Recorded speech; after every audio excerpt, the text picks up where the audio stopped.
Hi, my name's Eric, and I'll be reading you selections from the e-edition of today's Cape Cod Times. This week we will have truncated readings, half an hour at most, as we deal with the holidays and volunteers having time off to enjoy their family and celebrate their holidays.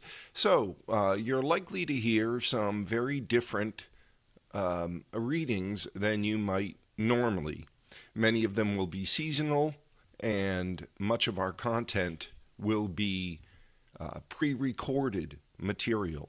But we will try to give you the Cape Cod Times several times over the coming weeks until after the new year, and we will continue to read the Bishop's blog and some of the other ongoing pieces of content that we share. But for today, it's time for the Cape Cod Times for Christmas Eve, December 24th of 2024. We'll start with the weather. Across the Cape and Islands today, cloudy with a rain or snow shower in spots, a high of 41 expected. Tonight, low clouds with a low of 31. Tomorrow, Wednesday, Christmas Day, a bit of snow and rain in the morning, high of 36, a low of 32. It's also the beginning of Hanukkah. On Thursday, a high of 41, a low of 33 with low clouds. Friday, a shower in the morning, otherwise cloudy, high of 43, a low of 35. And on Saturday, rain and drizzle, a high of 44, a low of 38. The sun will rise at 7:06 a.m. It'll set at 4:16 p.m. today. We'll have 9 hours and 10 minutes of daylight. We'll add a minute of daylight to what was the shortest amount of daylight yesterday. Moving to the front of the paper, where the news and the lottery results were kept, and we read these lottery results because somebody asked for them. If there's something you would like read to people who are blind or print disabled, you can email us at info@audiblelocalledger.org or call us at 508-539-2030, and we'll consider reading it. And if you miss any of the information that we share in our readings, you can always go to audiblelocalledger.org. Click on the Listen tab, and you can catch up on a week's worth of newspapers and catch up on anything that you might have missed. And up there is also a wide variety of periodicals and literature for your listening enjoyment. Those stay up there in perpetuity. And our grocery guides are up there for what's on sale at the grocery store. All of that is free for people who are blind or print disabled at audiblelocalledger.org. For the latest results in the lottery, we go to masslottery.com because the Cape Cod Times goes to press too early to give you the latest results. So for the numbers game of Monday, December 23rd, in the midday drawing, the results were 3, 6, 3, 5. Again, yesterday's midday drawing of the numbers game, 3, 6, 3, 5. Last night's drawing for the numbers game, the evening drawing numbers were 8, 2, 5, 2. Again, last night's numbers game, evening drawing results, 8, 2, 5, 2. Powerball for Monday, December 23rd, 22, 42, 44, 57, and 64, with 18 the bonus number. Mass cash for last night, 15, 26, 29, 30, and 32. Megabucks for Monday, December 23rd, 12, 28, 32, 38, 40, and 41. And Lucky for Life rounds out our lottery results for Monday, December 23rd with 10, 20, 22, 23, and 43, with 1, the bonus number. Good luck to all who play. Remember us if you win. On the cover of today's Cape Cod Times, pardon me, as I spit out the date of Tuesday, December 24th of 2024, the headline reads, "Warmer or colder on Cape Cod in 2025?" Here's what the Old Farmer's Almanac says by Eric Williams. "Step right up, folks. We're going to attempt an incredible feat that will amaze and delight you, or perhaps cause you to toss rotten tomatoes at the stage. Using sources like the Old Farmer's Almanac and the Climate Prediction Center, we'll try our best to figure out what the weather might be like on Cape Cod for the entirety of 2025. Our approach will be more thematic than specific, more of an outlook than a forecast. That's because predicting specific weather beyond the immediate future is about as tricky as it gets. The University Corporation for Atmospheric Research, a consortium of more than 130 North American colleges and universities, puts it this way: the chaotic nature of the atmosphere means that it will probably always be impossible to predict the weather more than 2 weeks ahead. Daunted but not deterred, let's see what we can come up with in our Nostradamus-like weather quest. What's the Old Farmer's Almanac say about 2025 weather for Cape Cod? To get a full serving of Old Farmer's Almanac forecasts, we had to spin over to the Wellfleet Public Library, produce Cape Library's Automated Materials Sharing, known as CLAMS, card, and check out the book. It's a fun read, covering a cornucopia of cool topics like astronomy, gardening, and home remedies. The Almanac spells out how they come up with their forecasts on their website. We predict weather trends and events by comparing solar patterns and historical weather conditions with current solar activity. They name solar science, climatology, and meteorology as the 3 disciplines involved in creating forecasts. Cape Cod falls within the Almanac's Region 2 forecast zone, which they call the Atlantic Corridor. The region extends along the coast, roughly from Virginia to Boston. According to the Almanac's forecast, we can expect higher than normal winter temperatures and below normal winter precipitation and snowfall. April and May look to be wetter and warmer than normal. Summer may be drier and warmer than normal, with a possible hot spell from mid-July into early August. And September and October could bring cooler than normal temperatures and below normal precipitation. What does the Climate Prediction Center say about 2025 weather for Cape Cod? The Climate Prediction Center, known as the CPC, which is an agency of the National Oceanic and Atmospheric Administration, delivers real-time products and information that predict and describe climate variations on timescales from weeks to years, thereby promoting effective management of climate risk and a climate-resilient society, according to its mission statement. In an email to The Times, John Gottschalk, chief of the CPC's Operational Prediction Branch, wrote that the center's seasonal outlooks, both temperature and precipitation, contribute to many sectors of the U.S. economy to aid in decision-making on the longer term, such as staging resources in more vulnerable areas of the country, provide a tilt or higher than normal odds for making a wide-ranging list of actions to mitigate risk, life or property, and to reduce recovery costs. According to Gottschalk, a complex blend of information goes into the seasonal outlooks with components that include the El Niño Southern Oscillation, conditions like near-coast ocean temperatures, snow cover, and depth anomalies, and how wet or dry soils might be in a locale. The big takeaway from the CPC's seasonal temperature outlook for the Cape Cod region in 2025 is that our area is seen to have a probability of above-average temperatures for the entire year. Breaks down this way. According to the CPC seasonal outlook for January, February, and March of 2025, Cape Cod has a 40 to 50% chance of higher than normal temperatures, a category the CPC calls leaning above.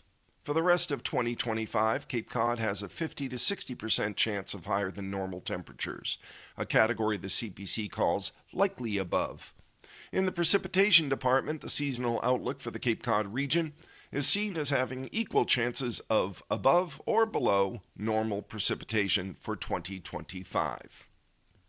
With the holidays upon us, not just approaching, but actually here, McDonald's and Dunkin's and more stay open on Christmas across the state by Melina Khan and Gabe Hawari of the USA Today Network in New England. It's almost mid-December, which means Christmas is just around the corner. This was obviously written a while back, but it is in today's Cape Cod Times. Millions of Americans are gearing up for the holiday, whether that entails traveling across states or hosting at home. Others may be planning a low-key day. If you fall into the latter category, there are plenty of options for an eat-out meal or quick bite on Christmas Day. From fast food restaurants to coffee shops, Customers looking to dine out December 25th, that's tomorrow, will have plenty of options to choose from. Several chains with restaurants in Massachusetts like Applebee's, IHOP, and Wendy's will have some open locations on Christmas. Coffee lovers, don't worry, some Dunkin' and Starbucks locations will be open as well. Is McDonald's open on Christmas? Most will be open on Christmas, but the hours will vary. You can check your local restaurant's hours. Is Starbucks open on Christmas? Some will be open, but hours vary by location. And again, check your hours for a specific store on the Starbucks app or online. Is Dunkin' open on Christmas? Some Dunkin' locations will be open, but hours vary by location. Specific store hours can be found online or on the Dunkin' app. Is Chick-fil-A open on Christmas? All Chick-fil-A restaurants are closed on Christmas, according to the company's website. Is Wendy's open? Some will be open, but hours vary by location. You're going to hear that a lot. Is Taco Bell open? Hours vary by location. Check your local Taco Bell's hours. Is Burger King open on Christmas? Holiday hours vary by location. Check your local restaurant. You can find a restaurant using Burger King's store locator. Is Subway open? Subway restaurants are independently owned and operated, so hours vary by location. Check your local restaurant regarding specific holiday hours. Is Cracker Barrel open on Christmas? Cracker Barrel locations will be closed December 25th, the company told USA Today. Is IHOP open? Yes. IHOP locations will be open on Christmas, but the hours vary by location. Check with your local restaurant. Is the Capitol Grill open on Christmas? It is not. It will be closed on Christmas. Is Seasons 52 open on Christmas? Seasons 52, which has 2 locations in Massachusetts, will be closed on Christmas. Del Frisco's, is that open on Christmas? Del Frisco's Double Eagle Steakhouse with 2 locations in Boston will be open on Christmas from 2 to 8 p.m. Is Eddie V's open on Christmas? Eddie V's with 2 locations in Massachusetts will be closed. Is Fogo de Chao open on Christmas? Fogo de Chao, the Brazilian steakhouse with 2 locations, will be open from 11 a.m. to 9 p.m. on December 25th, the company told USA Today. Is Maggiano's open on Christmas? Maggiano's Little Italy, with its location in Boston, will be closed on Christmas. How about Olive Garden? Nope, they're closed on Christmas. Outback Steakhouse? Outback Steakhouse restaurants will be closed on Christmas, the company confirmed. How about the Texas Roadhouse? Those Texas Roadhouse restaurants will be closed on Christmas. Is Applebee's open on Christmas? Select will be open around the country on Christmas, but hours will vary by location. How about Hooters? Are they open on Christmas? Hooters locations will be open from 4 p.m. to midnight on Christmas, the company told USA Today. And Chili's restaurants will be closed on Christmas, the company confirmed to USA Today. Along those same lines, which grocery and liquor stores are open on Christmas Day in Massachusetts? By Melina Kahn. Hosting for the holidays this year or headed to her relatives? Make sure to line up any necessary ingredients or spirits now. Most stores in Massachusetts close on Christmas Day. But even with the best laid plans, an unexpected necessity can come up at the last minute. In Massachusetts, blue laws dictate whether certain businesses can legally be open on holidays like Christmas.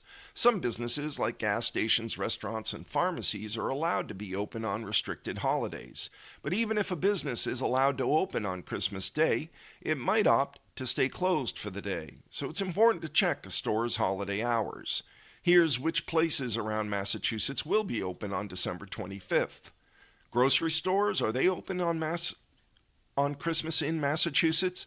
Double check your pantry now, because you won't be able to head to a grocery store Christmas Day for any last-minute items. They are not allowed to open on Christmas under Massachusetts law.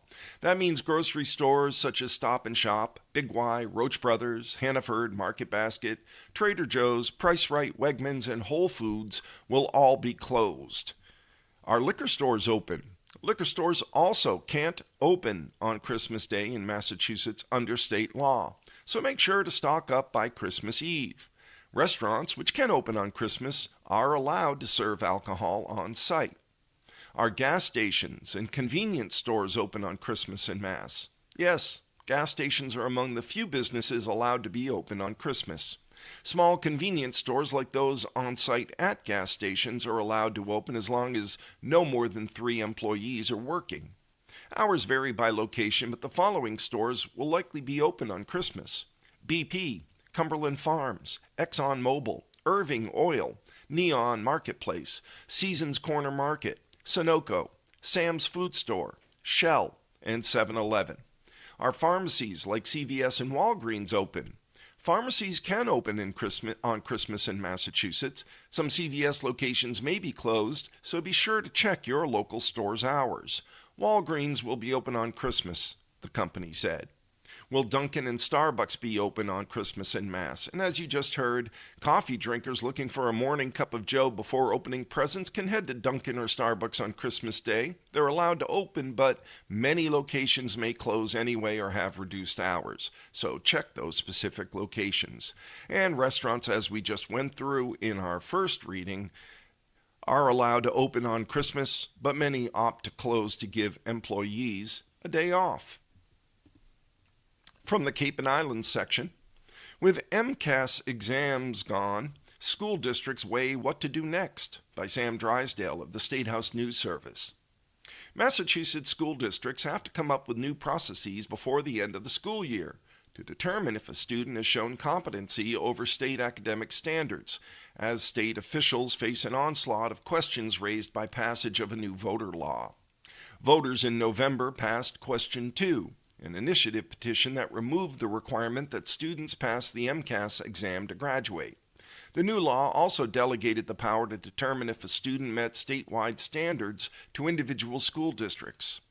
Rob Curtin, the Department of Elementary and Secondary Education's Chief Data and Accountability Officer, said students on track to graduate in the spring who passed the MCAS exam prior to November are still considered to have passed the Competency Determination, CD, the term that means they proved they have skills and knowledge that meet the statewide standards.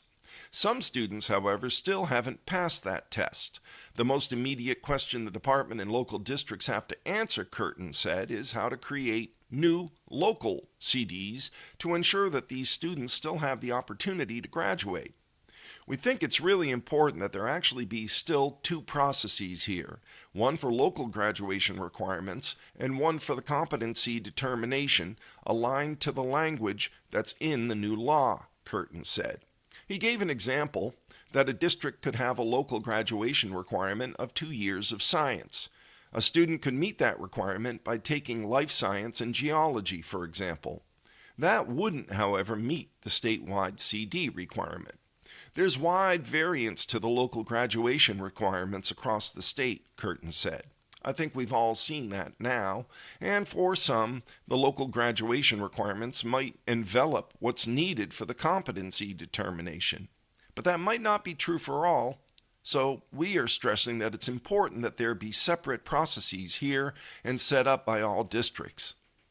Now, heading into the second half of the 24-25 school year, local school committees and administrators need to figure out how they can each independently certify that students are meeting that statewide standard. DESE released guidance that advised districts they could still use the MCAS for their local requirements. We received a number of questions about whether, on the local graduation requirements side, schools could use MCAS or a qualifying score on the MCAS as a local graduation requirement. We were clear in the latest FAQ that the answer to that is yes, Curtin said. As DESE pivots in their approach to accountability, Curtin said they're focusing on short-term, medium-term, and long-term regulatory responses. In the short term, they're trying to answer questions for districts that are coming up with their own CDs, so students who have not yet passed the requirement can have the opportunity to graduate in 2025. Medium term is focused on current high school students. Curtin said there could be opportunities for the Board of Education to build more accountability back into the system by adding regulatory definitions to the statutory language of the new law. The language of the new law added by the ballot question is only half a sentence long. Curtin said there could be opportunities for the board to interpret more specific definitions of that language through regulation. This language is a mess, We need to get to work, said board member Martin West. He said earlier, I guess the ballot question process is the ultimate version of writing by committee, which is never a good idea because I think what we have now is hard to make sense of. It says satisfactorily completing coursework that's been certified as showing mastery. Well, coursework doesn't show mastery. Work on an assessment shows mastery, and so that can be read as implying assessment needs to play a role here. Like, we have to regulate that language in order to make it something districts can understand and work with.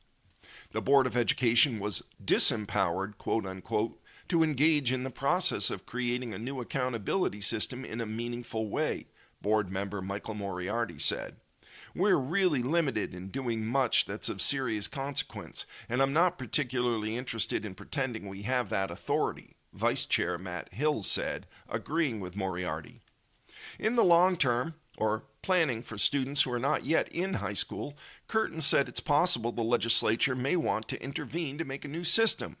Senator Jason Lewis, who co-chairs the Legislative Committee on Education, plans to file a bill next session to require all students to complete MassCore, a recommended set of courses for high school students.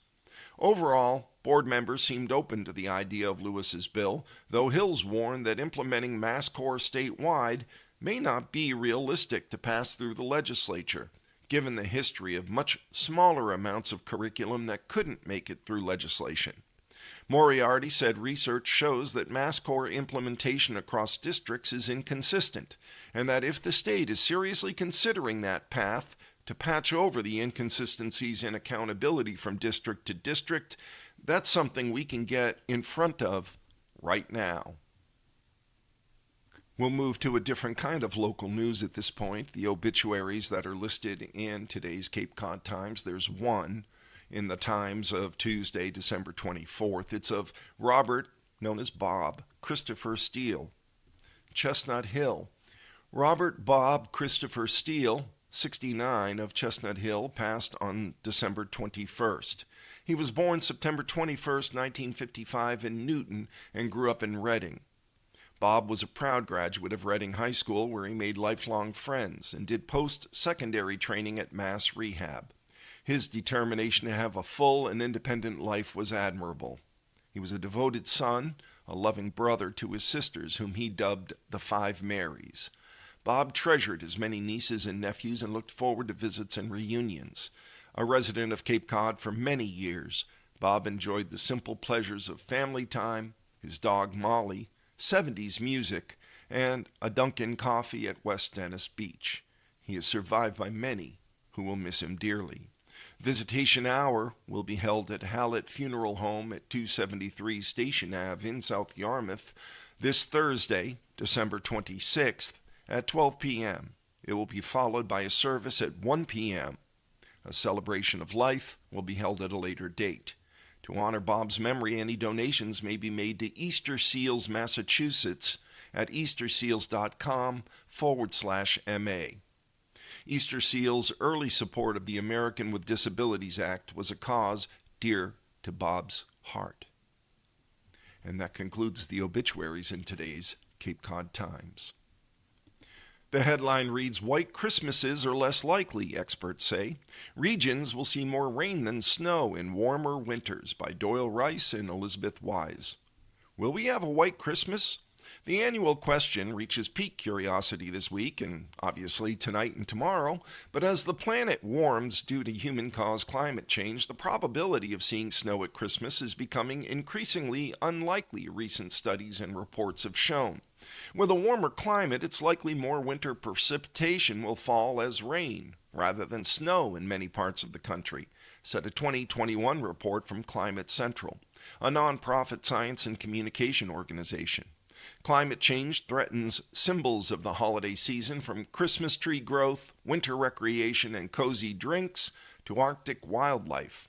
But impacts go beyond holiday traditions. Reduced snowfall and less snow cover on the ground can also affect water supplies, transportation, travel, and recreation for millions of people, the EPA said. It need not snow tomorrow to fit the Weather Service's definition of a white Christmas. There just needs to be at least 1 inch of snow on the ground. A trace amount of snow doesn't count. On average, about 38% of the lower 48 states has an inch of snow on the ground on Christmas Day, according to 21 years of data that's compiled by the National Oceanic and Atmospheric Administration. Since 2003, those percentages have varied widely from year to year, from only 17.6% last year to a whopping 63% of the contiguous U.S. in 2009, according to Weather.com. Reports show that as the globe warms, snow is decreasing overall. In fact, between 1972 and 2020, the average portion of North America covered by snow decreased at a rate of about 1,870 square miles per year. That's an area roughly the size of Delaware, according to the Rutgers University Global Snow Lab. In the U.S., climate change is already impacting the amount of snow that falls across the country. In several of the key ways that snow is measured, snowfall, snow cover, and snowpack, recent significant declines have been reported. What we know about winter temperature trends is that winter is the fastest warming season across most of the United States, and particularly so east of the Mississippi River, said Elizabeth Burakowski, a research assistant professor of earth sciences at the University of New Hampshire, in an interview that was earlier this year with the American Association for the Advancement of Science. New England and the upper Midwest are winter warming hotspots. We've seen some of the fastest winter warming trends in Burlington, Vermont, and Milwaukee, Wisconsin, and Concord, New Hampshire, for example, she said. With snowfall, what we know is that the ratio of precipitation that's falling as snow versus rain has been shifting over time, and as we get warmer temperatures, we're going to be seeing more of our winter precipitation falling as rain instead of snow. While only about a third of the lower 48 states has snow on the ground on Christmas Day on average, this figure has steadily dropped over recent years, Fox Weather reports.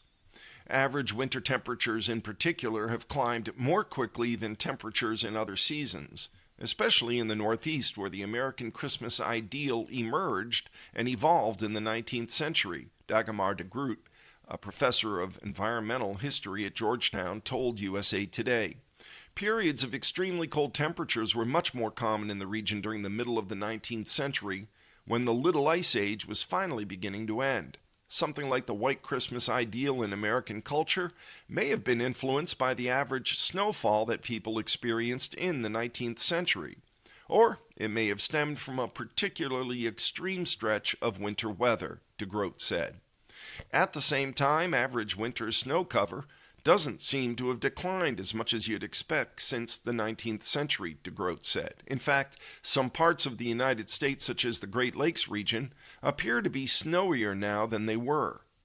He noted that according to the Intergovernmental Panel on Climate Change, even in a world that's, on average, 2.7 degrees warmer than its late 19th century average temperature, global snowfall should only decline by about 5%.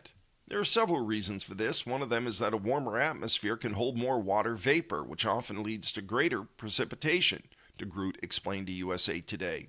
In regions where winter warming doesn't increase temperatures beyond the freezing point, there can actually be more snow on the ground even when winter temperatures rise. It's not surprising there are some subtle differences between the 1981 to 2010 version of the White Christmas map and the 1991 to 2020 version that are consistent with the reality of long-term warming, according to NOAA. More areas experienced decreases in their chances of a white Christmas than experienced increases. According to NOAA, the easiest one to spot with the naked eye is the expansion of the dark gray area, where the chances of a white Christmas are less than 10%. The gray area shifted noticeably northward across the south and uphill along the ocean-facing slopes of some of the West Coast mountain ranges. So we'll see if we have a white Christmas tonight and tomorrow, and I'm hoping you all have wonderful holidays, and whatever you celebrate, may they be joyous and find you healthy in the new year. This is your reader, Eric, saying be well, be safe, look after each other. Remember our veterans. Bye for now.